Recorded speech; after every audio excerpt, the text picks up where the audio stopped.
Alhamdulillahirabbil alamin. Pada malam hari ini kita berkumpul bersama-sama untuk mengikuti kajian Sabila Salimah Berbagi Ilmu.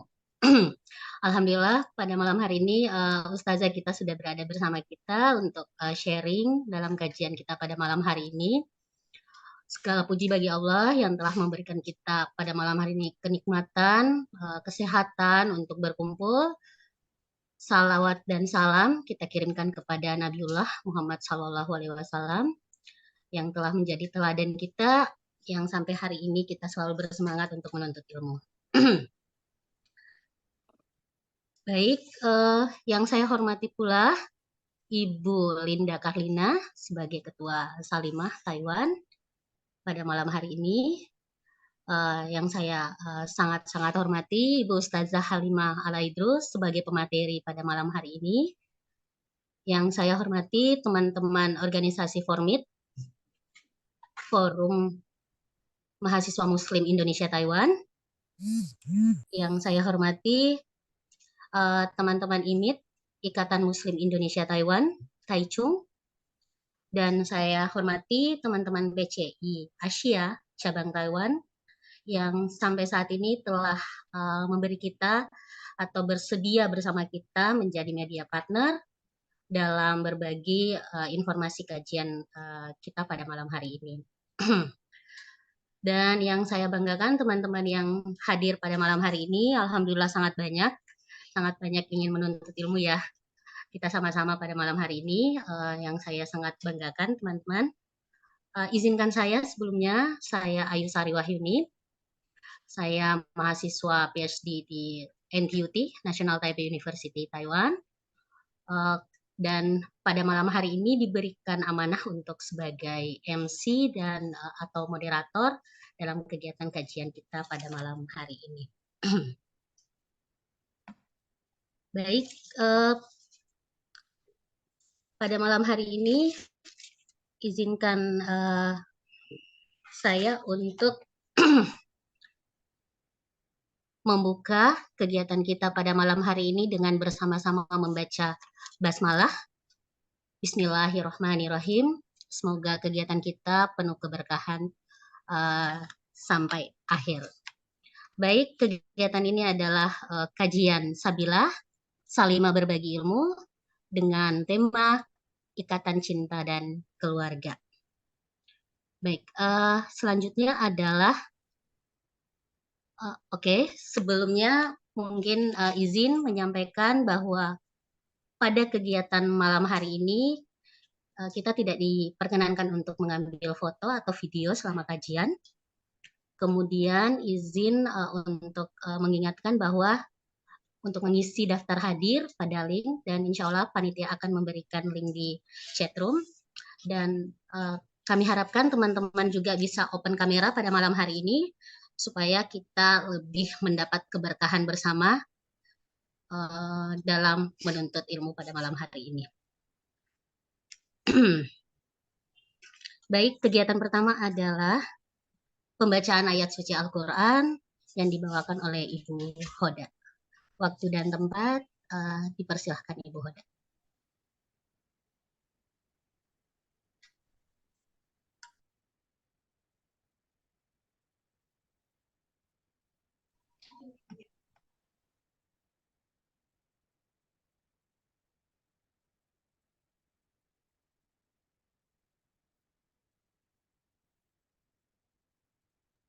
Permisi Ibu Hoda.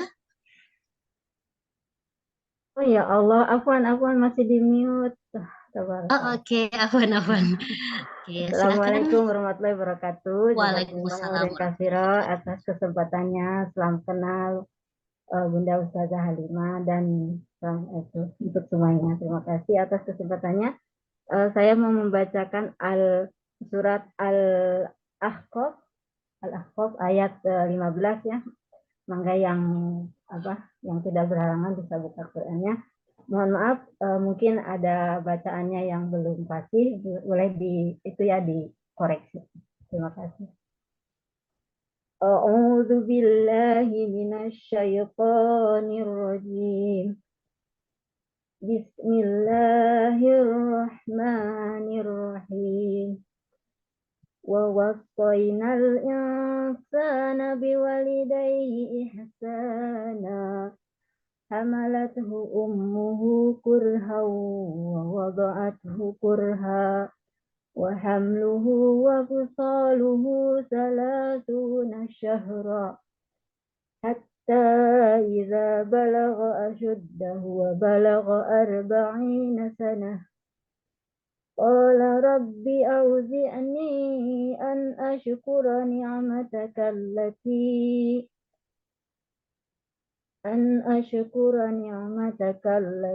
an'amta alayya وعلى والدي وأن أعمل صالحا ترضاه وأصلح لي في ذريتي إني تبت إليك وإني من المسلمين. Dan kami perintahkan kepada manusia agar berbuat baik kepada kedua orang tuanya. Ibunya telah mengandungnya dengan susah payah dan melahirkannya dengan susah payah pula.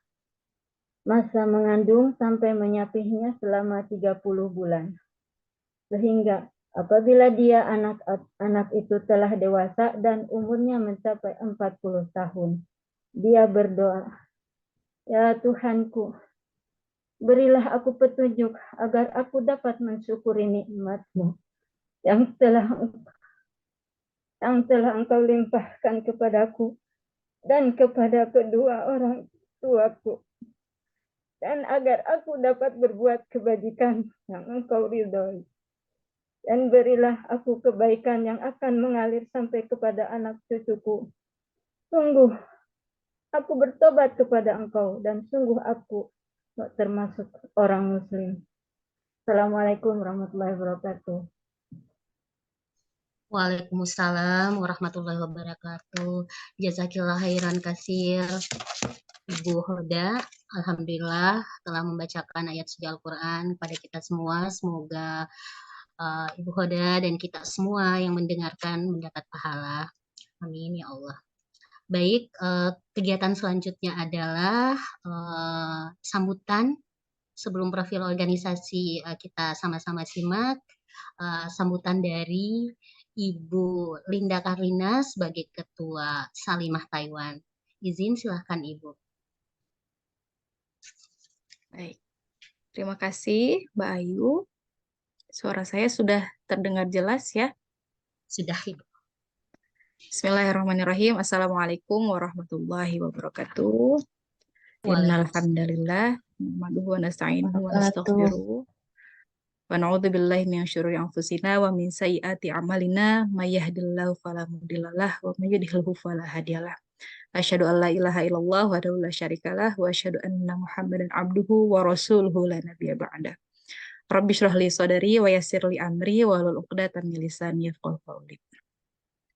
Alhamdulillah, segala puji dan syukur kita panjatkan kehadirat Allah, berkat rahmat dan nikmatnya kita bisa bermuajahah dalam kesempatan yang luar biasa malam hari ini, berkumpul di majelis yang insya Allah diridhoi oleh Allah dalam rangka thalabul ilmi. Salat dan salam semoga tetap terus terlimpahkan kepada junjungan kita Nabi Allah Muhammad SAW yang senantiasa menjadikan kita hidup di zaman yang terang benderang ya, dengan kemuliaan yang luar biasa banyaknya kita dapatkan sebagai seorang perempuan gitu ya, hidup di zaman yang sudah berada di zaman yang dimana manusia wanita itu, posisi wanita dan posisi perempuan terutama seorang istri dan ibu sungguh dimuliakan di mata agama. Alhamdulillah senang sekali pada malam hari ini bisa berjumpa dengan teman-teman semuanya yang saya hormati, Ustazah Halimah Alaidrus. Salam kenal Ustazah. Masya Allah, sekian lama saya mendengarkan kajian-kajian Ustazah ya, baik dari media-media online ya, yang kemudian sengaja saya searching ataupun yang tidak sengaja muncul di beranda begitu ya. walaupun belum sempat bersua bermuajahah di Indonesia, qadarullah ternyata bisa bermuajahahnya di sini di Taiwan gitu ya, walaupun masih secara online. Semoga suatu saat dapat rezeki bisa bermuajahah secara langsung di Indonesia bersama Ustazah. Begitu pula terima kasih kami ucapkan kepada teman-teman media partner dari teman-teman Formit, teman-teman PJA, dan teman-teman INIT yang sudah membantu untuk mempublikasikan acara ini, sehingga bisa banyak teman-teman muslimah yang bisa bergabung dan bisa mendapatkan kebermanfaatan yang lebih banyak lagi dari apa yang akan disampaikan dan kita dengarkan dari kajian yang akan disampaikan oleh Ustazah. Perkenankan sedikit kami menyampaikan program Sabil ini. Jadi Sabil ini, Ustazah, adalah program Salimah. Kami dari Salimah PSLN Taiwan memiliki program rutin diantaranya Sabil. Jadi Sabil itu artinya Salimah berbagi ilmu secara online. Sabil ini adalah salah satu program kami dalam rangka mewujudkan visi misi Salimah untuk meningkatkan kualitas perempuan dan keluarga. Di antaranya ya dengan cara meningkatkan kapasitas keilmuan perempuan. Ya harapannya dengan kami memberikan banyak momen untuk berbagi ilmu, tidak hanya ilmu agama, melainkan juga ilmu-ilmu pengetahuan yang lain. Kami bisa menjadi wasilah untuk meningkatkan kualitas perempuan dalam hal ilmu pengetahuan, sehingga perempuan-perempuan yang kemudian sudah banyak mengikuti kajian-kajian kami bisa mengaplikasikan dalam kehidupan sehari-hari dan bisa bersama-sama mewujudkan visi misi kami dalam mewujudkan kualitas perempuan dan anak-anak Indonesia seperti itu. Alhamdulillah di malam yang sangat istimewa ini kami bisa diberikan kesempatan untuk bisa bersua mendengarkan apa yang akan disampaikan oleh Ustazah Halimah. Kami berharap apa yang kemudian bisa disampaikan nanti bisa kami ambilkan hikmahnya, bisa kami ambil pelajarannya, dan juga bisa kami aplikasikan dalam kehidupan sehari-hari, khususnya dalam rangka sesuai dengan topiknya ya, membuat apa kita ingin mewujudkan sebuah keluarga yang di dalamnya terdapat banyak cinta dan kasih sayang, utamanya adalah membentuk keluarga yang diberkahi oleh Allah, diridhoi oleh Allah, dan dapat melahirkan generasi robbani yang soleh dan solihah. Begitu Ustazah, semoga apa yang bisa kami haturkan pada malam hari ini bisa memberikan banyak manfaat. Jika ada kekurangan dari panitia penyelenggara, kami mohon maaf yang sebesar-besarnya. Demikian yang bisa saya sampaikan. Barokallah, selamat menimba ilmu kepada teman-teman semua. Terima kasih atas kehadirannya pada malam hari ini. Saya cukupkan. Wassalamualaikum warahmatullahi wabarakatuh. Waalaikumsalam warahmatullahi wabarakatuh. Terima kasih Bu Linda Karina. Baik, sebelum kita sama-sama mendengar pemaparan dari Ustazah Halimah Al-Aidrus, kita sama-sama menyimak profil singkat dari organisasi Salimah. Salimah itu apa sih ya? Kita sama-sama melihat profilnya. Silahkan.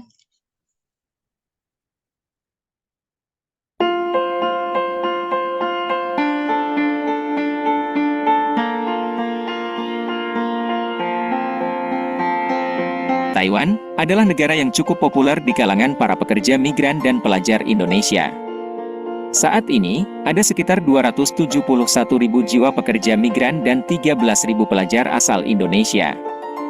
Mereka akan menghabiskan waktu di Taiwan paling tidak 2 tahun untuk yang bersekolah, dan 4-6 tahun untuk yang bekerja. Tentu saja, rentang waktu tersebut terbilang cukup lama untuk merantau di negeri minoritas Muslim, terlebih bagi seorang Muslimah. Oleh karena itu, organisasi masyarakat persaudaraan Muslimah, yang dikenal dengan Salimah, hadir di Taiwan sebagai wadah para Muslimah Indonesia di Taiwan, untuk belajar bersama, menjadi seorang Muslimah yang tangguh di perantauan. Dengan membawa visi menjadi organisasi massa Muslimah, yang dinamis, dalam meningkatkan kualitas hidup perempuan, keluarga dan anak Indonesia, Salimah menjadi wadah pemberdayaan Muslimah yang terlihat dari berbagai program kerjanya.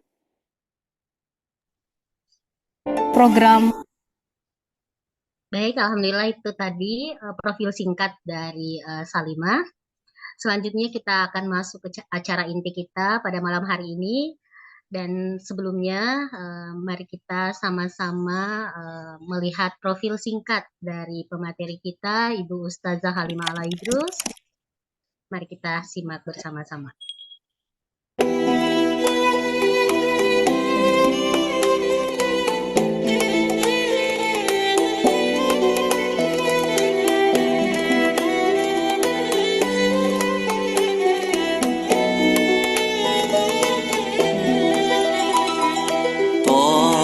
طالما أشكو غرامي يا نور الوجوه يا محمد، طالما أشكو غرامي يا نور الوجوه يا محمد، وأنادي يا تهامي يا معدن الجود،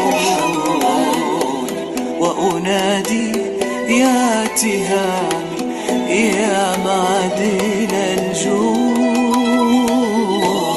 لما أشكو غرامي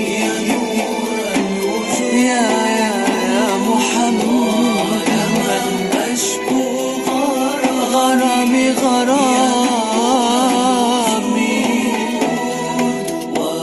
وأنادي يا تهامي يا معدن الجود، وأنادي يا تهامي يا معدن الجود، منيتي أقصى مرامي أحظى بالشهود، منيتي أقصى مرامي أحظى بالشهود، وأرى باب السلام يا زاكي الجدود، أرى باب السلام يا زاكي الجدود،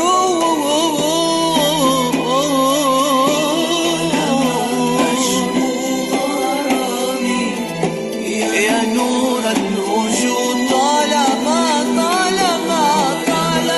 أشكو يا نور الوجود يا محمد، أنادي يا تهامي يا معدن الجود، وأنادي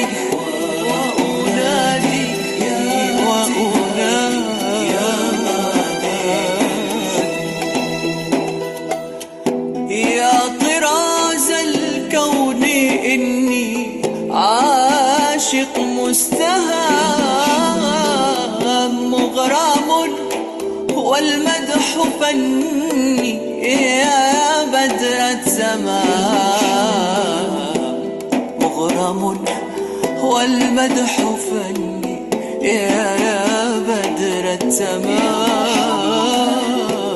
مغرم والمدح فني يا بدر التمام، لما أشكو غرامي يا نور الوجود يا نور الوجود يا نور الوجود، يا نور الوجود، وأنادي يا تهامي يا معدن الجود، يا معدن الجود، يا تهامي يا معدن الجود.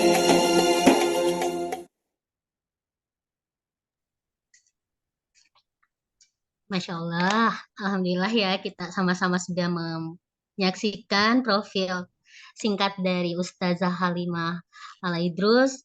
Mudah-mudahan profil tadi itu memberi kita inspirasi sehingga kita semakin giat untuk menuntut ilmu.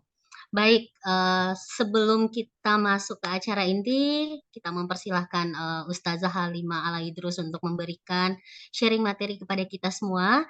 Saya kembali mengingatkan teman-teman muslimah untuk tidak mengambil gambar, untuk tidak memvideokan gambar, pada kajian kita malam hari ini dan untuk mengisi daftar hadir. Dan satu lagi, untuk silahkan mengaktifkan kamera teman-teman muslimah semua dalam kegiatan kajian kita pada malam hari ini. Baik, langsung saja saya sangat mempersilahkan Ustazah Halimah Alaidrus untuk memberikan materi kita pada malam hari ini kepada kita semua. Silakan. Baik. Assalamualaikum warahmatullahi wabarakatuh. Waalaikumsalam warahmatullahi wabarakatuh. Ya, saya minta semuanya untuk menutup suara ya, agar tidak tabrakan suaranya. Baik, dan saya juga akan buka kamera, tapi mohon maaf karena di internet ini kan takut ada apa-apa gitu kalau buka muka. Jadi saya tetap pakai cadar, tapi saya akan buka kameranya. Oke. Baiklah. Ya Allah, cantik banget. Kangen, Baik. Alhamdulillah teman-teman di Taiwan atau yang pernah tetap ada gue cadar ya, Pak. Tetap gue cadar ya. Dibuka. Ustaz Jalil. Oke. Mohon izin peserta,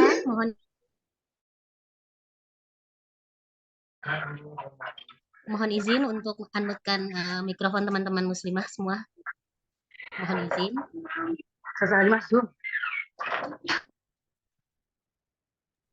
Ya, mohon maaf Ustazah, silahkan dilanjutkan. Mohon maaf.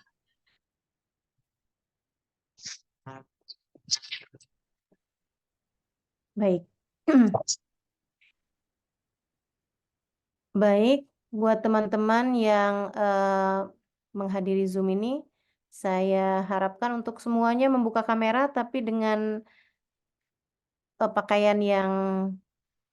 pakaian muslimah ya, dengan pakaian yang berjilbab gitu maksud saya. Baik, alhamdulillah saya doakan semua teman-teman di Taiwan mudah-mudahan semuanya dalam keadaan baik-baik, dalam keadaan sehat-sehat, dalam keadaan tidak kurang suatu apa. Saya juga per hari ini sedang berlibur di Indramayu, di kota saya, dan dalam keadaan mudik ya, mudik liburan beberapa hari, karenanya kajiannya juga hanya Zoom aja. Alhamdulillah, mudah-mudahan kebersamaan kita walaupun lewat media apa nih namanya? Media Zoom gitu, lewat udara, mudah-mudahan dapat tetap menyatukan hati kita insya Allah. Sehingga kita semuanya bisa belajar untuk menjadi muslimah yang taat, menjadi muslimah yang dalam keridhaan Allah Subhanahu wa taala insya Allah. Amin ya rabbal alamin.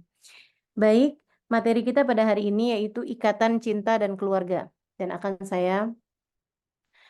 saya awali dengan kita membaca suratul Fatihah. Kita minta semoga ilmu kita pada hari ini dapat menjadi ilmu yang bermanfaat, dapat ilmu yang menjadi bekal untuk perjalanan kehidupan kita di masa sekarang dan di masa yang akan datang, di dunia hingga sampai di akhirat nanti insyaAllah. Al-Fatihah biniyatin nafa' wal intifa' wal mudhakarah wa tadhkir ibtigha'a mardatih wa qurbih wa thawabih wa husnil khatimah ma lutfil afiyah wa salahil akibah wa ila hadratin Nabi Muhammad sallallahu alaihi wa wasallam. Al-Fatihah. Alhamdulillahirabbil alamin arrahmanir rahim maliki yaumiddin. Iyyaka na'budu wa iyyaka nasta'in ihdinas siratal mustaqim. Alaihim waladdallin amin. Bismillahirrahmanirrahim. Pentingnya atau ikatan cinta dan keluarga.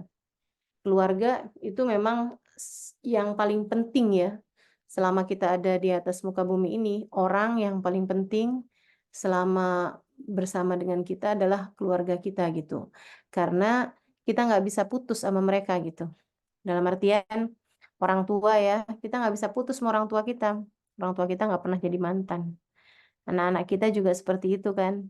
Nggak bisa kita keluarkan begitu aja dari kakak kita gitu. Hanya ketika mereka mengecewakan kita.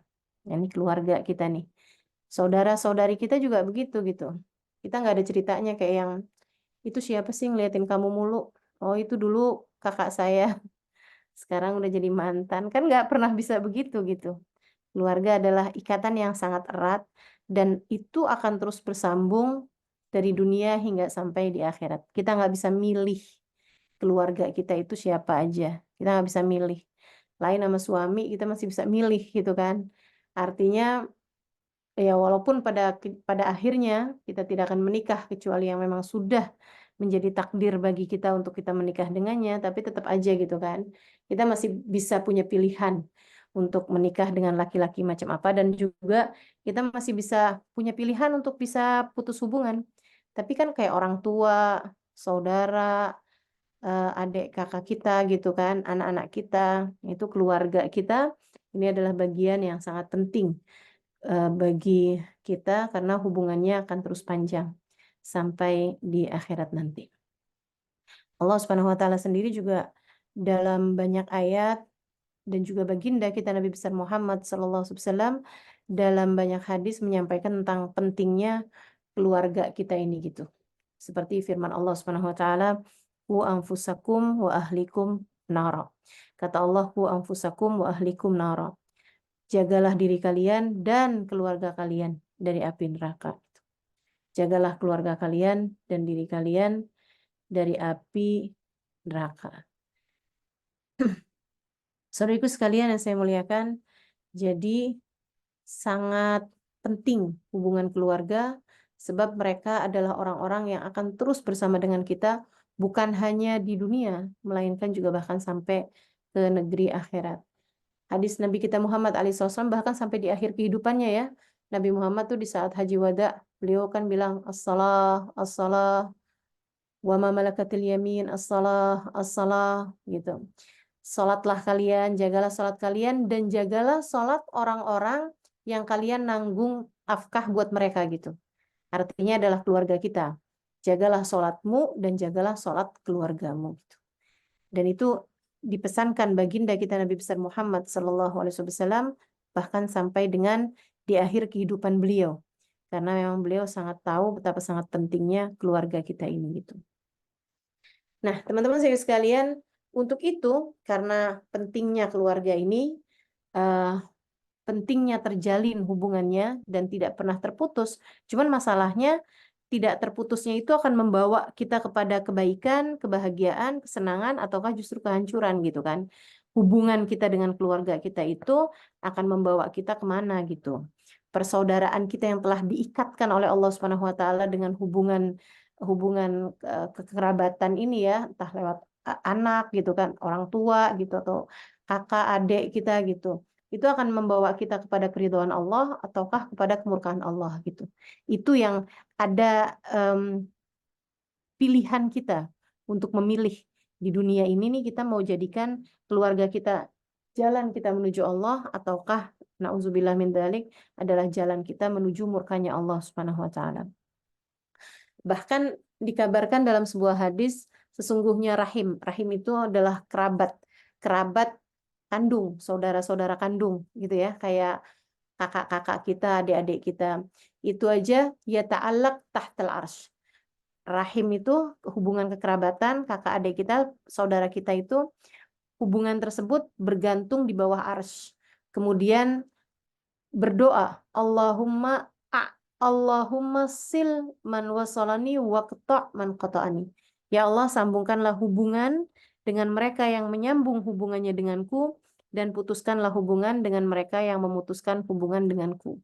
Artinya orang kalau putus hubungan sama kakaknya, sama adiknya gitu kan, itu didoakan agar terputus hubungannya dengan Allah Subhanahu wa taala. Sementara orang yang tersambung hubungan antara dia dengan Allah Subhanahu wa taala, antara dia dengan keluarganya, maka didoakan agar dia pun selalu tersambung hubungan antara dia dengan Allah Subhanahu wa taala. Ini baru sama saudara gitu. Gimana pula sama anak, gimana pula sama orang tua gitu. Makanya memang keluarga ini adalah bagian yang sangat-sangat penting dengan hubungan kita antara kita dengan Allah Subhanahu wa taala mesti terbangun jalinannya yang kuat yang bisa bawa kepada kebaikan-kebaikan dunia hingga akhirat. Caranya gimana? Caranya mesti diikat. Ikatnya dengan apa? Nih, teman-teman sekalian, saya kasih tahu bahwa kita itu kalau mau menyatukan antara kertas dengan kertas, kita satukannya dengan lem. Kalau kita mau menyatukan antara besi dengan besi, kita ngelas. Kita pakaiin las. Kalau kita mau menyatukan antara kain dengan dijahit gitu. Kalau kita mau menyatukan antara kayu dengan dipaku. Semua masing-masing ada cara-caranya masing-masing. Mau menyatukan sesuatu itu ada caranya masing-masing. Nah, kalau pertanyaannya gimana caranya mau menyatukan antara kita dengan keluarga kita? Mau mengikat antara kita dengan keluarga kita tuh gimana caranya? Itu yang diikatnya bukan dengan kebersamaan secara fisik, teman-teman. Ada banyak banget orang yang bareng bersama fisiknya, akan tetapi hati mereka bercerai-berai. Akan tetapi saling benci satu sama lain. Akan tetapi saling gak cocok satu sama lain. Hidup di rumah bersama-sama, akan tetapi hati mereka saling berjauh-jauhan. Ada berapa banyak hal itu terjadi karena memang sejatinya menyatukan antara satu orang dengan orang yang lainnya itu bukanlah dengan menyatukan secara badannya gitu. Karena orang bisa bersama, tapi kalau hatinya nggak bersama, itu kayak orang lagi main judi. Duduk sebelahan, tapi saling benci satu sama lain. Saling berharap kekalahan bagi satu sama lain. Itu jangan sampai keluarga kita kayak orang yang lagi duduk di meja judi gitu. Kita berharapnya kebersamaan yang membawa kebaikan dan kebahagiaan dunia dan akhirat. Karenanya kebersamaannya itu, terikatnya itu bukan secara kebersamaan badan, akan tetapi lebih kepada kebersamaan hati. Hatinya diikat dengan apa? Saudaraku sekalian, hati kita dengan keluarga kita, termasuk juga ketika kita sudah menikah, artinya suami kita kan juga menjadi bagian dari keluarga kita. Kita sama suami, kita sama anak-anak, anak-anak sama orang tua gitu kan. Semuanya diikatnya itu dengan diikat hatinya. Diikat hatinya dengan apa? Saudaraku sekalian, diikat hati itu bukan dengan apa, akan tetapi dengan siapa. Tidak ada yang dapat mengikatkan hati kita selain Allah Subhanahu wa taala, yang memang telah menamakan dirinya sebagai muqallibal qulub. Kata Allah Subhanahu wa taala, kata Nabi kita Muhammad alaihi wasallam dalam salah satu hadisnya, ya muqallibal qulub, tsabbit qalbi ala dinik. Dalam salah satu doa beliau minta kepada Allah Subhanahu wa taala agar menyatukan hati, agar menetapkan hati, ya muqallibal qulub, wahai zat yang membolak-balikan hati. Tsabbit qulubana ala dinik, tetapkanlah hatiku berada dalam keimanan kepadamu. Dalam hadis yang lain Nabi Muhammad SAW mengatakan, inna qalbal abad baina usbu'ain min asabi'ir rahman tabaraka wa ta'ala yugallibuhu ma yasha. Sungguhnya hati manusia berada dalam dua jemari dari jemari-jemari tangannya Allah Subhanahu wa taala yang Maha Rahman. Dia menggerak-gerakannya sesuai dengan apa yang dia inginkan. Ya, sungguhnya hati manusia berada di antara dua jemari dari jemari-jemari tangan Allah Subhanahu wa taala. Bukan artinya Allah Subhanahu wa taala memiliki tangan seperti mana tangan manusia gitu, tapi seperti mana anak kecil menggerak-gerakan kelereng, menggerak-gerakan gundu kelereng dengan dua jarinya gitu. Seperti itulah gambaran tentang betapa sangat mudahnya Allah Subhanahu wa taala menggerak-gerakan atau membolak-balikan hati manusia. Saudaraku sekalian yang saya muliakan, nah, kalau kita tahu Allah Subhanahu wa taala itu akan menjadikan hati manusia sebagiannya tersambungkan, sebagiannya tercerai-beraikan, kita akan pelajari sekarang gimana caranya biar hati kita selalu berada dalam ikatan cinta dan kasih sayang. Agar Allah Subhanahu wa taala berkenan untuk menjadikan kita dan seluruh keluarga kita berada dalam ikatan yang penuh dengan kasih sayang. Teman-teman saya sekalian, saya sudah tuliskan ada sekitar 7 poin yang kita harus miliki agar kita bersama dengan seluruh keluarga kita itu berada dalam ikatan cinta dan kasih sayang. Seperti mana judul kita pada hari ini, yaitu ikatan cinta dan keluarga. Yang pertama, kalau kamu kepengen hidup kamu itu dalam rumah tangga, berada dalam rumah tangga yang berada dalam ikatan cinta dan kasih sayang, maka yang pertama kali harus kamu perhatikan adalah rumah tangga tersebut harus berada dalam bingkai pernikahan yang sah. Harus berada dalam bingkai pernikahan yang diridhoi Allah Subhanahu wa Ta'ala. Kalau diawalinya dengan kawin lari, jangan salahkan siapa-siapa kalau rumah tangganya akan berada dalam keadaan ngos-ngosan. Habis lari-lari kan habisannya ngos-ngosan ya. Gitu, teman-teman. Jadi, kalau kamu pengen rumah tangganya baik, awalilah rumah tanggamu tersebut itu dengan pernikahan yang penuh dengan keberkahan. Ada orang tua yang meridhoi, ada saudara-saudari yang memang berbahagia dengan pernikahanmu tersebut, ada kawan-kawan, teman-teman yang saling mendoakan gitu. Yang seperti itu yang sebaiknya ada dalam rumah tangga kita. Awali rumah tanggamu dengan sesuatu hal yang baik gitu ya. Nikah yang sah, cara pernikahannya yang baik, dan juga diawali pernikahannya tidak dengan sesuatu yang haram. Maksudnya gimana tuh sesuatu yang haram? Ya kita tahu sendirilah. Kenapa tuh nikah? Ya soalnya udah MBA kata orang ya. Sudah hamil duluan misalnya kayak gitu. Nah yang kayak beginian kan, atau misalnya perempuannya sudah tidak lagi perawan misalnya gitu. Hal-hal yang seperti inilah, pacaran-pacaran yang sampai kemudian terjerumus kepada keharaman-keharaman, nah itu akan sulit. Bukan berarti nggak bisa, tapi akan sulit sekali untuk menjadikan rumah tangga tersebut rumah tangga yang bersatu dengan penuh cinta dan kasih sayang.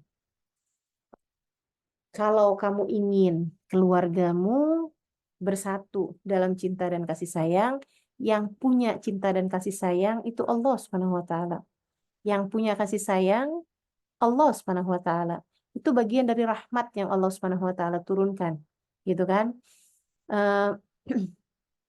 Karenanya mesti terbangunnya dari sejak awal tuh dengan kita melibatkan Allah Subhanahu wa Ta'ala dalam rumah tangga kita gitu.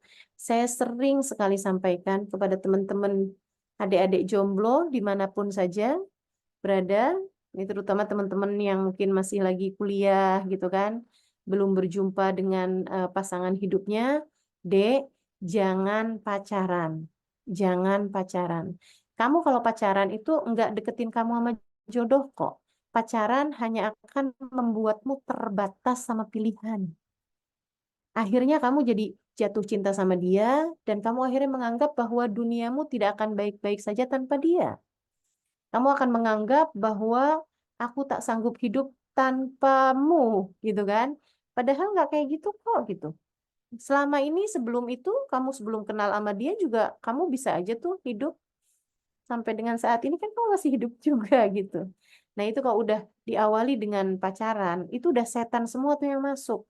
Kalau udah setan semua yang masuk, teman-teman saudaraku sekalian, setan itu nggak gampang loh mau keluar dari kehidupan seseorang kalau dia udah diajakin masuk dari awal.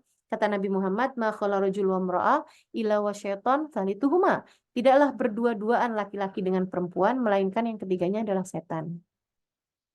Artinya bahwa kalau kamu berduaan antara kamu sama seorang laki-laki, kemudian setan kamu undang untuk membersamai kalian dengan kamu berdua-duaan sama dia gitu. Kalaupun sesudahnya kamu menikah, setannya nggak akan mau lepas tangan. Dan kalau dari awal tuh, setan itu tujuannya adalah untuk menjatuhkan kalian kepada perzinaan, makanya dihias-hiasi, dibagus-bagusi, sampai kayak yang semua keindahan kamu lihat ada pada orang tersebut gitu kan. Zayyana syaitan lahum a'malahum, kata Allah Subhanahu wa taala, setan menghias-hiasi semua perbuatan-perbuatan mereka gitu. Sampai yang jelek-jelek kelihatannya jadi bagus aja gitu kan. Nah, itu kalau udah menikah, tujuannya setan tuh beda lagi. Setan tuh tujuannya malah justru untuk memisahkan kalian gitu. Malah justru untuk membuat kalian panas terus-terusan dalam kehidupan kalian berumah tangga itu gitu. Gimana mau adanya ikatan cinta, ikatan kasih sayang, Kalau kemudian setannya sudah ikut-ikutan ada dalam diri kalian. Gitu. Tapi kalau misalnya diawalinya dengan tanpa pacaran, gitu ya. Kemudian lagi kalian itu ketika ada perkenalan antara satu dengan yang lainnya, kemudian kedua-duanya sama-sama istikharah, hasilnya bagus, bismillah, laksanakan pernikahan, walaupun tidak harus dengan pesta-pesta mewah, tidak harus dengan manggil biduan gitu kan, kalau di kampung ya kan, manggil wayang dan lain sebagainya gitu. Nah, walaupun tidak dengan hal-hal yang seperti itu, akan tetapi dengan kita memanggil kawan-kawan kita, kaum kerabat kita, mereka mendoakan kita gitu ya, dengan pesta yang memang sesuai dengan syariat agama Allah Subhanahu wa taala, itu lebih bisa diharapkan insya Allah diawali dengan kebaikan akan berakhir pula dengan kebaikan.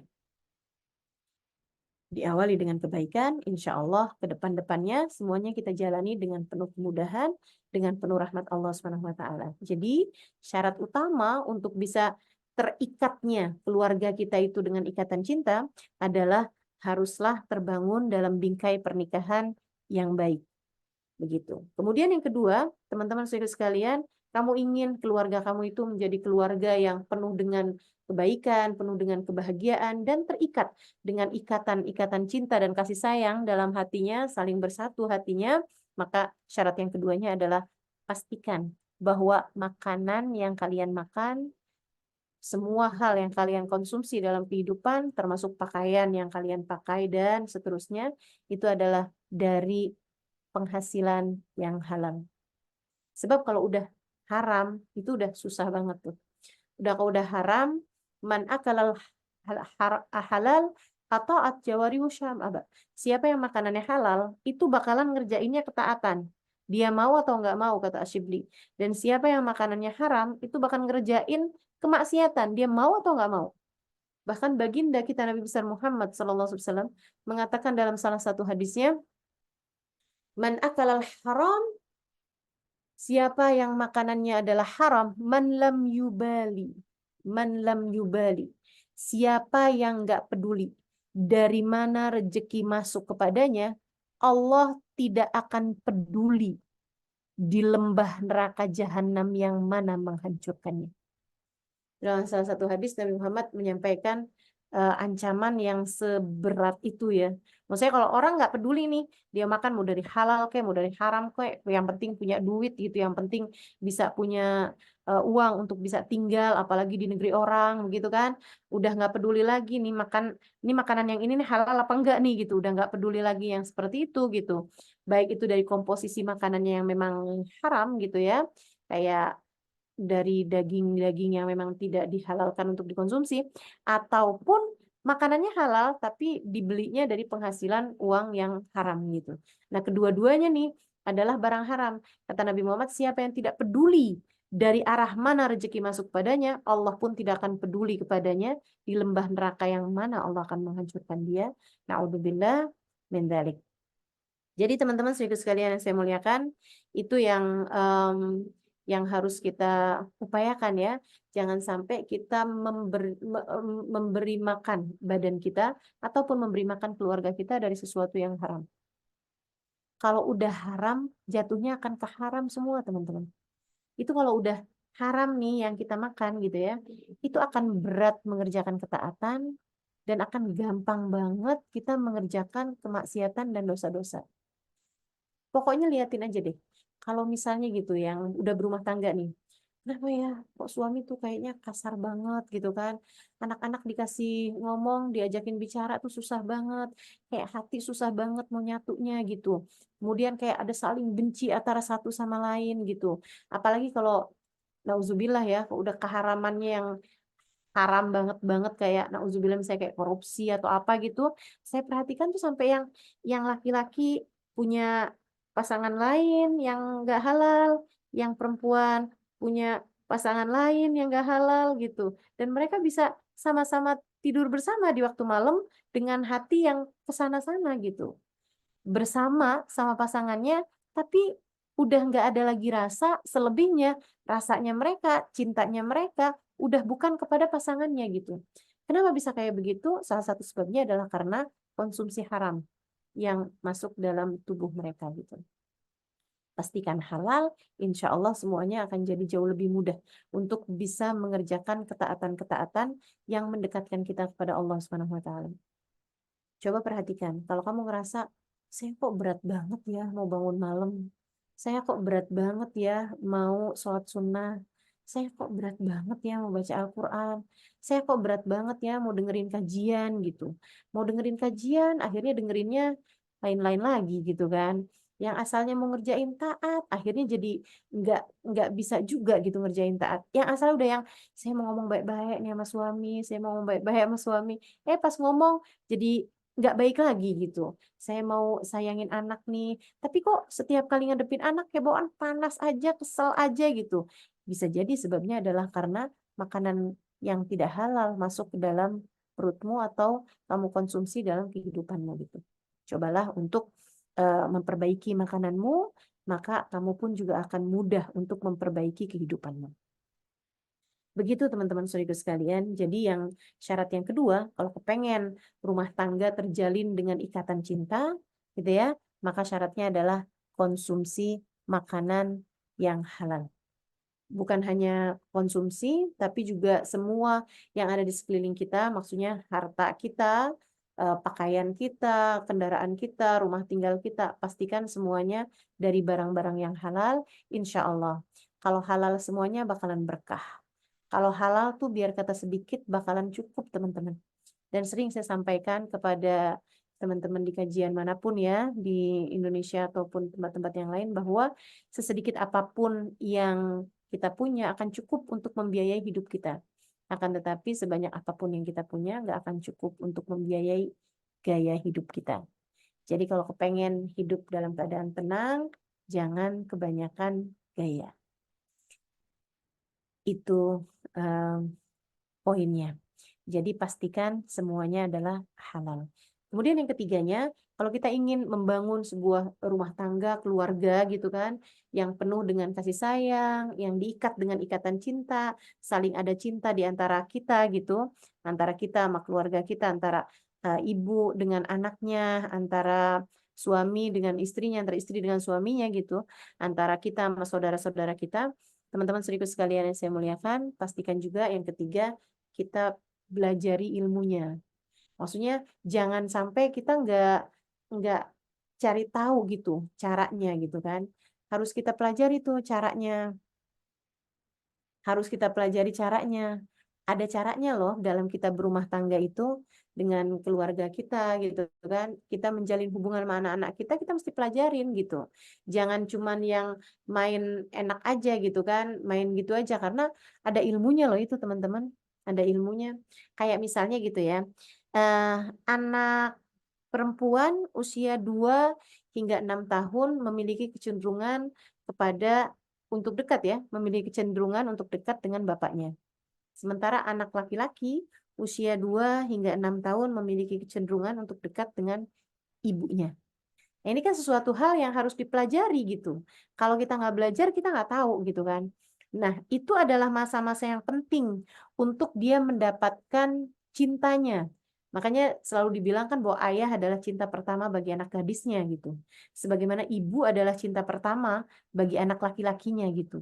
Nah, orang yang ketika masa kecilnya itu mendapatkan penuh kasih sayang dari kedua belah pihak ya, terutamanya yang secara silang tadi itu, kalau anak laki-laki dari ibunya, kalau anak perempuan dari bapaknya, itu nantinya di masa dewasanya udah penuh tangkinya, sehingga mereka nggak terus-terusan nyari. Sementara yang nggak dapat itu di masa kecilnya, kayak misalnya seorang laki-laki gitu kan, nggak dapat cukup cinta di masa kecilnya itu, karena ibunya nggak punya ilmunya. Ibunya dia pikir, ini kok anak laki-laki kok seneng banget sih nempel sama saya. Ntar anak laki-laki saya nih jadi anak yang cengeng. Ntar anak laki-laki saya nih nggak dewasa. Ntar anak laki-laki saya ini nggak cukup bisa mandiri kalau kayak begini. Jadi ibunya malah justru menjauh-jauhkan anak laki-lakinya tersebut dari dirinya gitu. Kamu ikut bapak sana. Dia takut. Karena ketidaktahuan dia takut anaknya jadi cengeng lah, apalah, apa segala macam. Sehingga dia tidak cukup mendapatkan cinta dan kasih sayang dari ibunya. Akhirnya porsi cintanya itu, karena dia tidak cukup mendapatkannya, dia akan terus mencarinya sepanjang hidupnya. Jadilah dia ketika di masa remajanya dengan mudah jatuh cinta, di masa dewasanya dia nggak pernah merasa cukup dengan satu wanita, berganti-ganti terus dari satu wanita ke wanita yang lain gitu. Kenapa bisa kayak begitu tuh? Itu seringkali disebabkan karena di masa kecilnya porsi cintanya tidak dia dapatkan. Tangki cintanya tidak cukup penuh dengan kasih sayang dari eh, ibunya itu gitu. Makanya teman-teman, kita tuh dalam mendidik keluarga kita, membesarkan keluarga kita, jangan cuma memastikan bahwa mereka makan cukup, mereka tidur cukup gitu. Bukan hanya itu, mereka bisa punya pakaian yang pantas atau apa gitu, bukan hanya itu. Akan tapi juga kita mesti membekali diri kita dengan ilmu pengetahuan yang cukup untuk bisa menjadikan keluarga kita itu menjadi, maksudnya kita memberikan kepada mereka sesuai dengan hak mereka masing-masing gitu.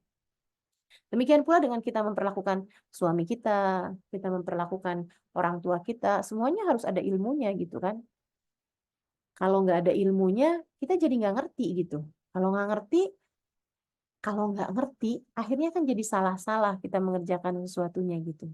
Saya sangat berharap teman-teman yang belum menikah, kalau mau menikah, pelajari ilmunya, Dek. Untuk kemudian juga kamu jangan berhenti belajar sesudah menikah. Kamu pelajari dari suamimu nih buat yang sudah menikah. Kamu pelajari dari suamimu, apa sih yang bikin suami saya senang? Buat kamu kerjain. Apa sih yang bikin suami saya nggak senang? Ya jangan kerjain gitu.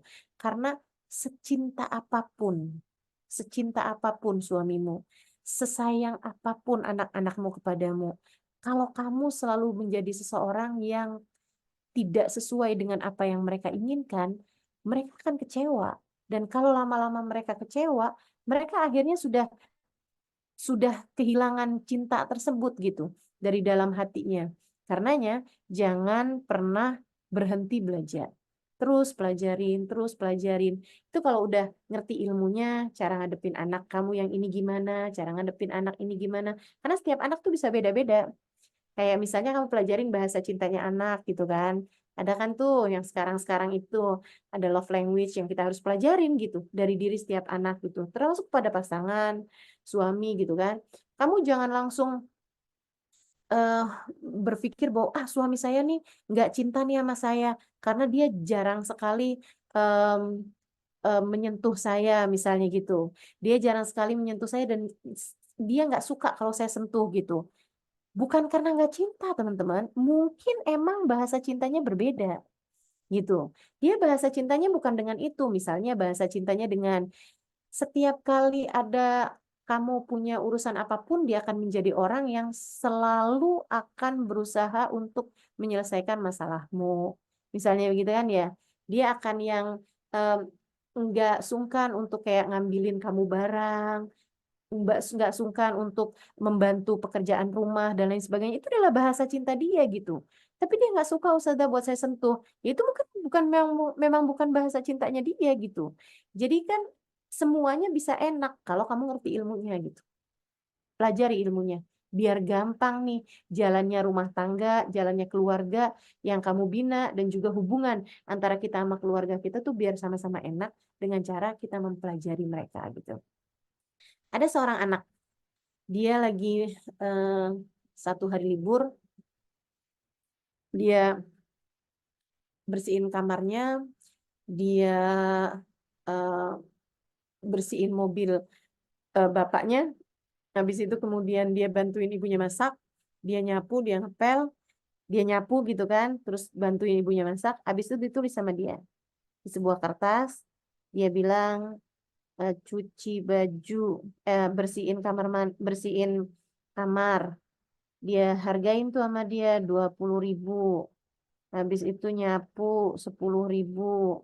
Bersihin mobil papa 50.000. Habis itu sama dia ditulis tuh semuanya. Terus dijumlah sama dia. Semua 150.000. Dikasihin ke mamahnya. Mamahnya baca itu nggak marah. Dia ngerti ilmunya. Dia nggak juga nyalah-nyalahin. Ya ampun nak, perhitungan banget ini itu apa segala macam. Nggak gitu. Karena dia ngerti ilmunya, teman-teman. Dia cuma ngambil kertas, ditulis di sebaliknya. hamil kamu, bawa kamu dalam perut mama 9 bulan. Perharinya gratis. Melahirkanmu dengan separuh nyawa mama, gratis. Menyusui kamu selama setahun lebih, gratis. Menjagamu jadi perawat ketika kamu sakit, gratis. Terus anaknya baca itu, kasihin ke anaknya. Anaknya baca itu, terus anaknya ngambil bolpen lagi, tulis lunas. Semuanya jadi indah, terbangun dengan ikatan cinta dan kasih sayang. Kenapa? Karena ibu itu ngerti ilmunya. Dia tahu apa yang harus dia lakukan. Termasuk ketika seorang istri ngerti ilmunya, dia ngerti harus berbicara apa, dengan cara apa, kapan, kepada suaminya. Dia tahu caranya harus mengerjakan apa, dalam keadaan apa, pada suaminya. Gitu. Suami yang mengerti istrinya, dia pelajari keadaan istrinya, dia akan ngerti cara menghadapi istrinya gitu. Teman-teman saudariku sekalian, percaya saya, nggak ada yang lebih menakutkan daripada memasuki sebuah rumah tangga daripada ketika kita tidak mengerti apa-apa tentang rumah tangga tersebut. Karenanya, saran saya, pelajari, teruslah belajar gitu, sehingga kamu lebih mengerti gitu kan. Kita tuh kalau nggak ngerti, itu kayak orang yang masuk ke ruangan gelap, yang akan terjadi adalah nabrak-nabrak. Tapi kalau kita ngerti ilmunya, oh kayak gitu ternyata, oh kayak gitu ternyata, itu akhirnya jadi yang gampang semuanya. Kita tahu, oh letaknya ini di sini, oh letaknya ini di sini, kita nggak akan nabrak-nabrak lagi gitu. Jadi caranya yang nomor 3 yang harus kamu miliki juga dalam rangka mengikat keluargamu dengan ikatan cinta, dalam rangka menjadikan kalian dalam keluarga itu punya ikatan cinta dan kasih sayang, itu ya. Yang pertama harus dalam bingkai pernikahan yang baik, pernikahan yang halal, pernikahan yang kalau bisa tidak diawali dengan pacaran-pacaran. Kenapa saya sampaikan kalau bisa? Karena sebagian dari kita sudah berumah tangga dan mungkin dulunya diawali rumah tangganya dengan pacaran. Oke lah, jangan jadikan itu yang, oh iya salah dari awal nih, udah deh bubar-bubar deh kalau gitu, saya mau ganti aja. Mau ganti suami gitu kan. Suaminya dilem biru. Lempar ganti yang baru. Nggak gitu. Itu maksud saya ya. Nah, jadi harus berada dalam bingkai pernikahan yang baik. Nggak akan mungkin sebuah rumah tangga atau sebuah keluarga terjalin dalam bingkai kasih sayang kalau tidak dalam pernikahan yang baik gitu. Kok kumpul kebo ya udah nggak bisa ngarepin kebaikannya deh. Bahasanya udah jelas-jelasan itu bukan orang lagi, udah kebo teman-teman. Gitu kan? Itu yang nomor 1. Kemudian yang kedua, hartanya harus halal. Karena kalau udah halal tuh kayak jadi bensin gitu. Kalau bagus ya bagus keluarnya. Kalau nggak bagus ya nggak bagus keluarnya gitu. Kemudian yang ketiganya, ini ya tentang urusan rezeki nih ya, tentang urusan dari harta yang halal nih ya, dari rezeki yang halal. Kamu bisa lihat perbedaannya antara lalat sama tawon, sama lebah. Lalat itu teman-teman, itu kotor, menjijikkan. Orang nggak ada yang seneng sama lalat gitu. Malah orang jijik semua sama lalat kan. Keluarnya juga barang-barang yang jijik-jijik gitu. Kenapa lalat itu menjadi sesuatu yang kita jauhin dan kotor gitu kan, kita nggak suka gitu. Karena lalat itu yang dimakan itu adalah barang-barang kotor-kotor. Lalat tuh suka tuh sama yang busuk-busuk, bahkan lalat maaf ya, sama kotoran gitu kan, dia mau tuh si lalat itu. Makanya jadi sesuatu yang menjijikkan. Tapi sebaliknya, lebah itu mengeluarkan madu, semua orang seneng, pelihara gitu kan, manggil lebah gitu. Kenapa begitu? Karena dia mengeluarkan madu gitu. Kenapa dia bisa begitu? Karena dia makannya dari bunga, dari sarinya bunga gitu. Barang bagus yang dia makan, makanya akhirnya jadi bagus pula gitu. Mengeluarkannya barang bagus pula. Tapi kalau yang dimakan bukan barang bagus, barang-barang kotor, barang-barang yang nggak halal, itu juga akan seperti itu juga. Kamu pilih mau jadi lalat atau mau jadi lebah. Kemudian yang berikutnya, teman-teman sekalian, sesudah itu ya, dalam pernikahan yang halal, kemudian harta yang halal, kemudian yang ketiganya adalah ilmunya, harus kita pelajari, harus kita terus belajar, jangan pernah berhenti belajar. Kemudian yang keempatnya, kalau kamu pengen rumah tanggamu itu berada dalam urusan-urusan yang baik, tinggalin dosa. Tinggalin dosa. Hatimu kepengen nyatu antara kamu sama suamimu, antara kamu dengan anak-anakmu, antara kamu dengan orang tuamu, tinggalin dosa. Dosa itu bikin nggak enak. Dosa itu bikin malapetaka, dosa itu bikin musibah. Kata Allah Subhanahu wa taala, "Ma asabatkum min musibah illa fabima kasabat aydikum." Tidaklah menimpa kepada kalian satu musibah melainkan disebabkan karena perbuatan kalian sendiri. Kenapa ya anak-anak saya kok hilang respect? Coba diinget-ingetin. Jangan-jangan kamu naksir laki-laki yang lain. Gitu. Itu teman-teman, kalau udah kita membiarkan kita mengerjakan perbuatan-perbuatan dosa, itu nanti Allah Subhanahu wa taala akan menghilangkan dari kita kenikmatan yang halal. Kalau kamu tertarik kepada yang haram, Allah akan mencabut darimu kenikmatan yang halal.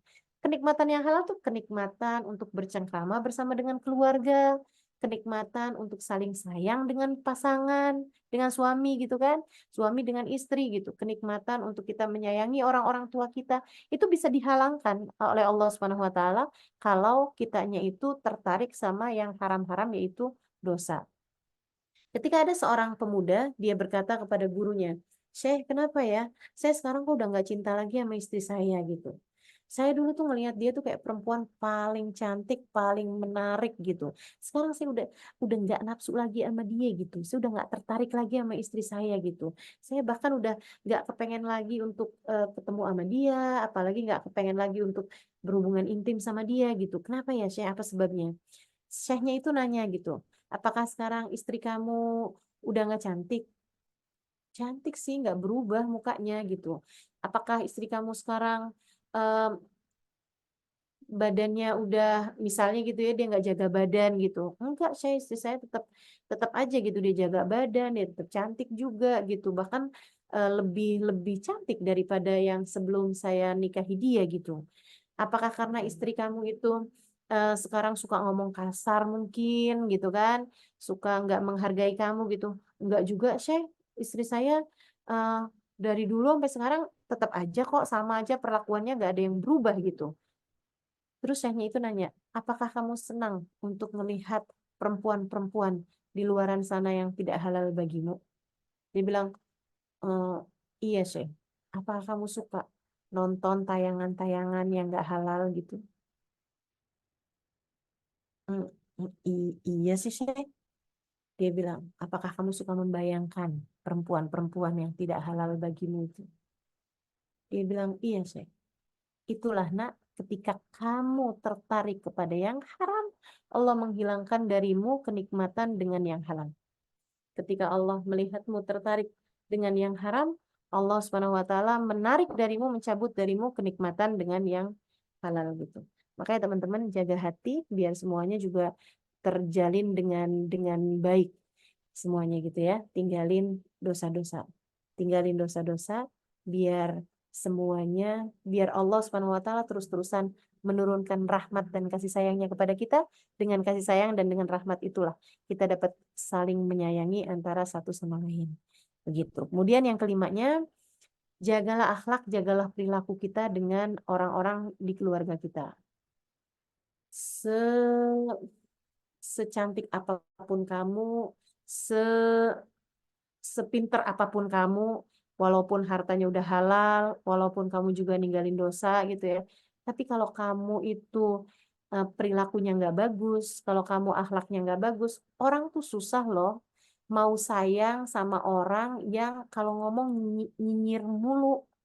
Orang tuh susah mau sayang sama orang yang kalau ngomong kasar mulu.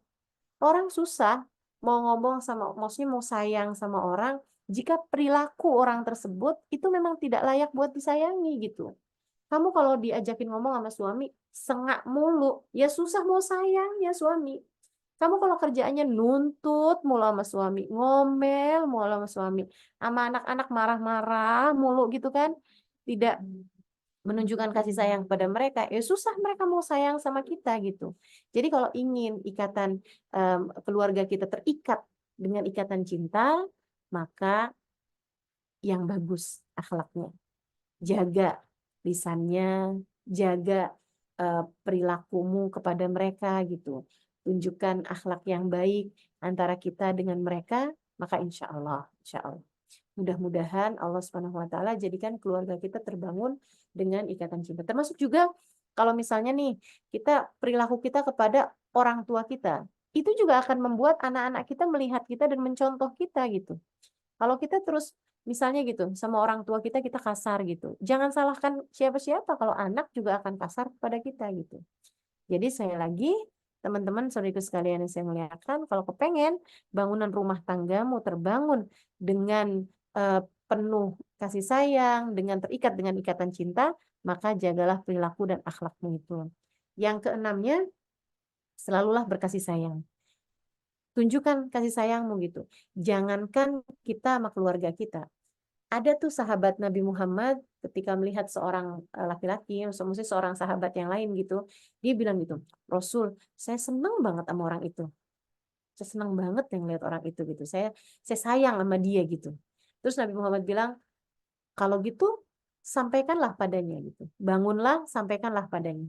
Jadi sama orang lain aja, kita itu sama Nabi Muhammad tuh disuruh kalau kamu sayang bilang. Kalau kamu sayang bilang. Kalau kamu benci, cukup simpan dalam hati. Kita kan suka kebalik. Kita kalau benci, kita kalau kesel, kita kalau sebel, kita ngomongin. Tapi kalau kita sayang, kita cinta sama keluarga kita gitu, kita nggak pernah ngomongin. Sehingga akhirnya jadinya rumah tangga kita, kehidupan kita berkeluarga, itu akhirnya nggak saling sayang, nggak saling cinta, karena kita kalau cinta nggak ngomong, di saat kita lagi sebel, kita omongin gitu. Itu yang jangan sampai terjadi sama kita gitu kan. Kalau sayang bilang. Dan saya yakin kok sebagai seorang ibu kamu pasti sayang sama anak-anak. Dan sebagai istri banyak dari kita yang sayang sama suami kita gitu kan. Saya bilang banyak karena kayaknya nggak semua istri sayang sama suaminya ya. Gitu. Usahakan sih untuk cinta dan untuk sayang sama suami. Karena berat loh rumah tangga kalau nggak saling sayang, nggak saling cinta. Jadi sebaiknya sayang dan cintailah suamimu dan sampaikan itu pada suamimu gitu. Kayak misalnya yang ntar nih kalau pas ketemu sama suami bilang gitu, saya udah ngomong belum ya sama kamu ya? Apaan? Saya sayang sama kamu. Dicobalah itu, silahkan. Bagi yang punya suami, jangan sama suami orang ya. Jadi kasih sayang teman-teman, sampaikan. Kalau kamu sayang, bilang. Kalau kamu benci, cukup disimpan dalam hati. Kemudian yang ketujuhnya, saudaraku sekalian saya muliakan, adalah ibadah bersama dan saling berdoa. Yang terakhir, yang kita perlukan untuk membingkai keluarga kita dengan penuh cinta dan penuh kasih sayang adalah beribadahlah bersama-sama dan selalu saling mendoakan. Anak mendoakan orang tuanya, orang tua mendoakan anaknya, istri mendoakan suaminya, suami mendoakan istrinya, dan juga beribadahlah bersama-sama. Usahakan ada sholat berjamaah di dalam rumah tangga kita, dan usahakan untuk ada kebaikan-kebaikan yang kita lakukan bersama-sama. Bahkan sekedar sedekah misalnya, jangan cegah suamimu untuk bersedekah kepada keluarganya. Ya, kamu jangan jadi istri yang ngeberatin suami untuk bisa baik sama ibunya. Misalnya gitu kan, terus kamu bilang mertua mulu atau ibumu mulu gitu. Kamu tuh gimana sih kok terus ibu gitu. Saya kan juga istri kamu, saya kan juga mau misalnya gitu kan. Anak-anak duluin dong, keluarga inti dulu kan dong misalnya gitu. Jangan teman-teman, jangan takut kalau kamu punya suami berbakti kepada ibunya, tenang. Allah janji para istri yang mendukung suaminya untuk berbuat baik kepada orang tuanya, nanti istri tersebut dia akan dibaikan, maksudnya dia akan diperlakukan dengan baik oleh anak dan menantunya nanti. Tapi kalau kamu suka nyegah suami untuk bersedekah atau berbuat baik atau memberi nafkah kepada keluarganya gitu kan, nah itu takutnya nanti Allah pun juga akan balas kamu dengan nantinya Anak-anak kamu punya menantu, kamu pikir dia menantu, ternyata hantu. Nyeremin. Gitu ya.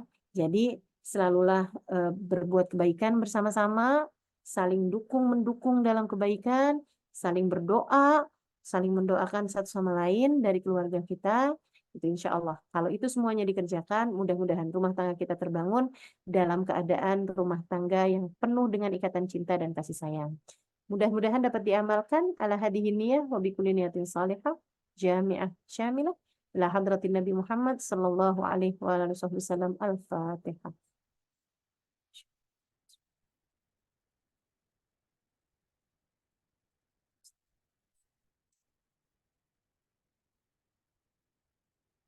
ولا الضالين آمين. اللهم بحق الفاتحة برمة الفاتحة وبركة الفاتحة تفتح لنا أبواب الخير، تعاملنا معاملة أهل الخير، تكفينا من جميع الفتن والمهن والبؤس والضير، إنك ولي كل خير ومتفضل بكل خير برحمتك يا أرحم الراحمين.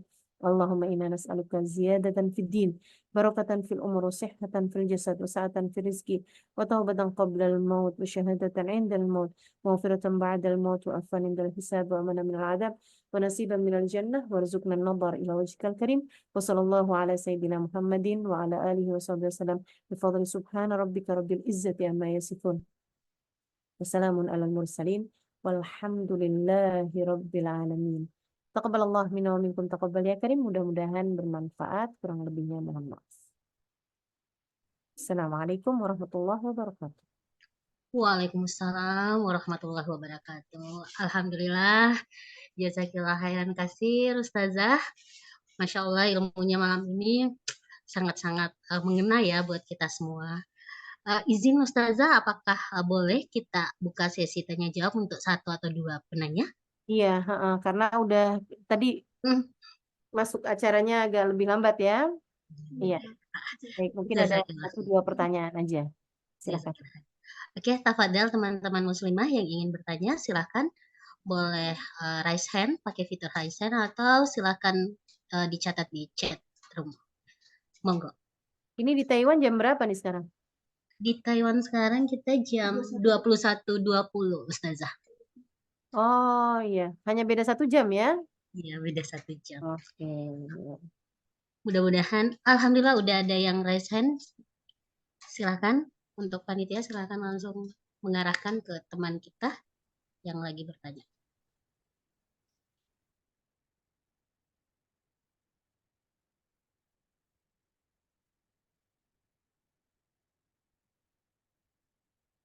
Silakan. Assalamualaikum warahmatullahi wabarakatuh, Ustazah. Waalaikumsalam warahmatullahi wabarakatuh. Izin tanya, Ustazah. Iya, dengan Ibu siapa di mana? Saya Ibu Umi di Cikampek. Oke. Uh, Di Taiwan ya ini ya? Ini saya yang di Indonesia di Cikampek. Ikut Zoom-nya. Ini apa? Mau nanya, gimana kita sebagai istri mengingatkan suami untuk bisa gitu diajak ibadah bareng-bareng gitu, Ustazah. Oh iya, baik. Yang pertama kamu harus tahu kalau ibadahnya suami itu tidak jadi tanggung jawab istri. Itu dulu, kamu harus tahu dulu bahwa suami nggak sholat tuh istri nggak dosa. Kalau istri nggak sholat, suami membiarkannya itu suami dosa. Gitu. Tapi kalau suami nggak sholat tuh istri nggak dosa. Itu dulu, kamu harus tahu itu dulu. Bahwa suami nggak sholat, kamu nggak ikutan dosa. Biar kamu nggak terlalu kayak kebebanan gitu kan. Gimana nih suami saya nggak sholat, gimana suami nggak sholat gitu. Itu kamu nggak dosa dengan suami nggak sholat. Bahkan suami nggak puasa pas Ramadan, kamu nggak ikutan dosa. Jadi nggak masalah. Itu satu. Kemudian kalau ada sesuatu hal yang bisa kamu lakukan, yang harus kamu lakukan yang pertama adalah untuk mengajaknya mengerjakan ibadah dengan cara-cara yang baik. Gimana tuh cara-cara yang baik? Itu tadi memang mesti pelajarin ilmunya ya. Bahasanya mesti dipelajarin gitu kan. Dalam artian, oh kalau ngomongnya kayak gini nih suami saya bakalan marah. Saya pernah ngomong kayak gini nih, suami saya marah gitu. Jadi bahasa kamu itu mesti kamu perbaiki gitu. Misalnya dengan, saya tuh kalau sholat, itu kayak hajat-hajat tuh jadi gampang diijabah gitu. misalnya. Atau saya tuh kalau kalau puasa tuh jadinya kayak hati jadi jauh lebih tenang. Hal-hal yang semacam itu gitu. Yang suami juga memang sangat sukai, sangat inginkan gitu.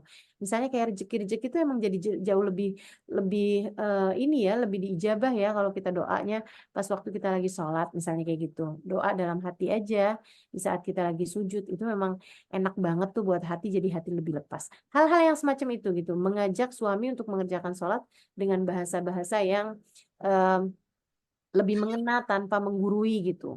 Nah, itu satu yang bisa kamu lakukan. Sama yang keduanya adalah dengan mendoakan. Teruslah doain gitu. Terus doain, terus doain. Gak usah di hadapan dia gitu doanya. Saat kamu lagi sendirian, saat kamu lagi misalnya di kajian, saat kamu lagi berjumpa dengan orang soleh, saat kamu lagi apapun aja itu masukkan sebagai salah satu dari bagian doa penting kamu yang akan kamu mintakan kepada Allah Subhanahu wa taala. Mudah-mudahan itu dapat dikerjakan. Terima kasih. Terima kasih Ustazah. Ya. Oke, alhamdulillah. Gimana Umu? Alhamdulillah udah terjawab ya. Alhamdulillah. Oke, jazakillah. Terima kasih. Masya Allah, pada malam ini banyak sekali nih yang ingin bertanya. Saya pilih ya satu ya.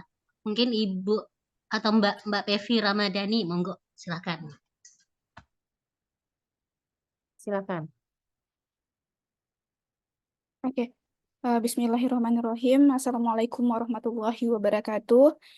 Selamat malam Ustazah Halimah Halaidrus. Perkenalkan saya Pevi Ramadhani. Saat ini saya sedang studi di Master Degree di National Taipei University Taiwan begitu.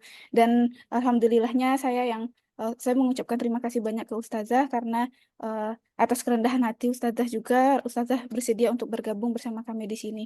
Nah, pertanyaan saya di sini adalah kami baik mungkin pelajar ataupun pekerja yang berada di Taiwan ini kadang jauh dari keluarga begitu Ustazah. Jadi mungkin ada beberapa hal-hal yang Ustazah sampaikan tadi itu mungkin bisa kita lakukan itu saat berdekatan. Tetapi mungkin bisa dari semacam tip dan trik atau motivasi dari Ustazah bagaimana kita mengikat cinta dan kita ke keluarga itu tapi dengan jarak yang jauh seperti itu. Yang mungkin teman-teman yang bekerja di sini itu merasa waktunya itu mungkin banyak untuk bekerja atau perbedaan waktu saat selesai bekerja tetapi keluarga di Indonesia sudah istirahat atau bagaimana sehingga komunikasi itu mungkin kurang bagus gitu. Jadi jazakillah khair Ustazah untuk materinya pada malam hari ini. Terima kasih. Oke, iya. Yang pertama yang bisa kamu lakukan adalah tetap menjaga komunikasi seapa-apanya gitu kan.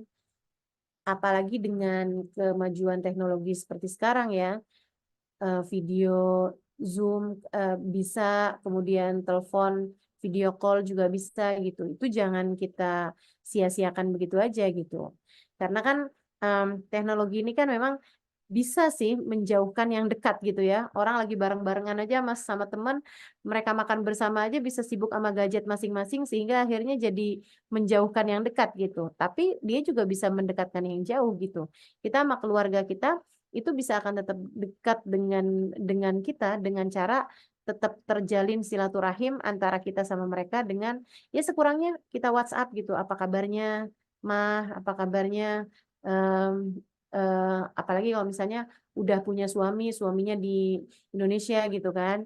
Nah, itu kan bisa saling saling WhatsApp aja seenggaknya gitu dengan bilang bahwa saya sayang sama kamu gitu dan terus kayak begitu kan yang ibunya di Taiwan kemudian anaknya ada di Indonesia juga tetap bisa menjalin komunikasi dengan suara, dengan video call, dengan berkirim kabar gitu. Itu yang jangan sampai ditinggalkan sekolahnya kayak sebulan sekali, seminggu sekali gitu kan. Itu insya Allah masih bisa dikerjakan kan gitu. Itu yang tetap harus kita jaga.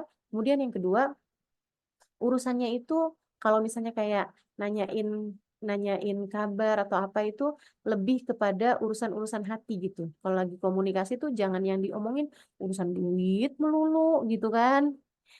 Cobalah kalau lagi komunikasi sama orang tua itu yang diomongin tentang hati gitu.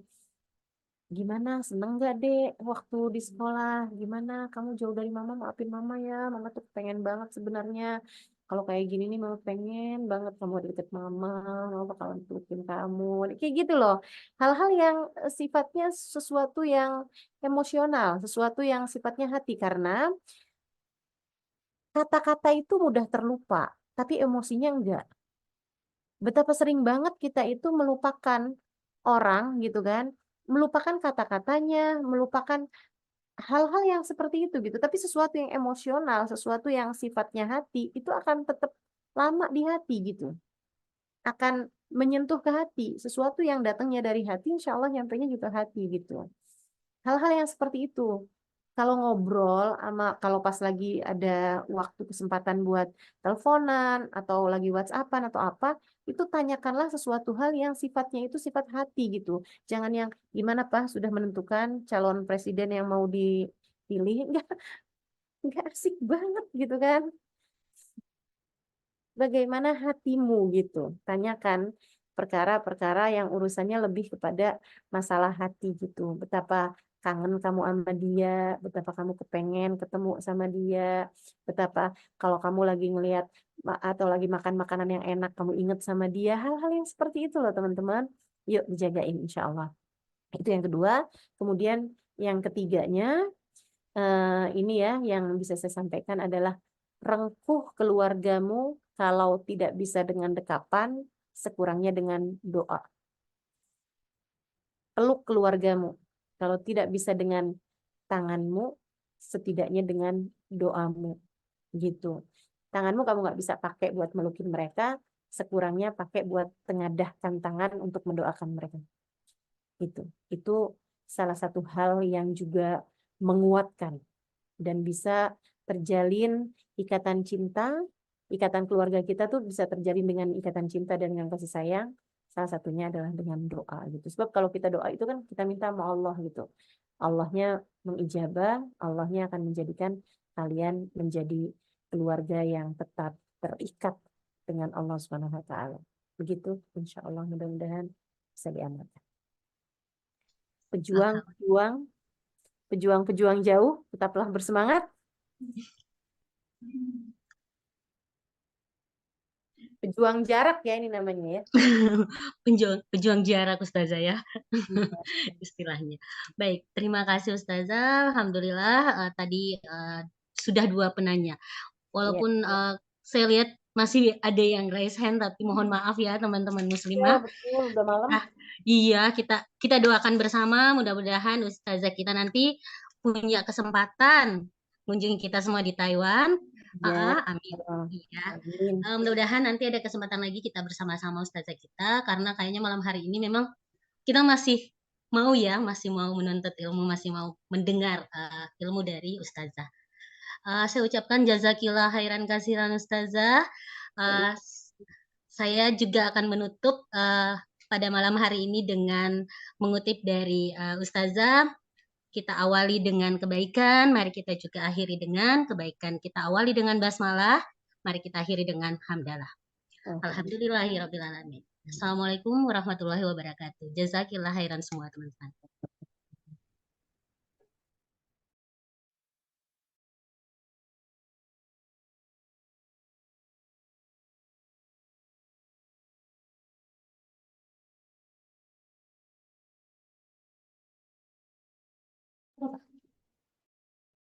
Terima kasih banyak untuk teman-teman yang hadir pada malam hari ini.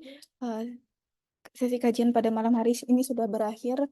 Silakan untuk meninggalkan Zoom meeting. Terima kasih banyak.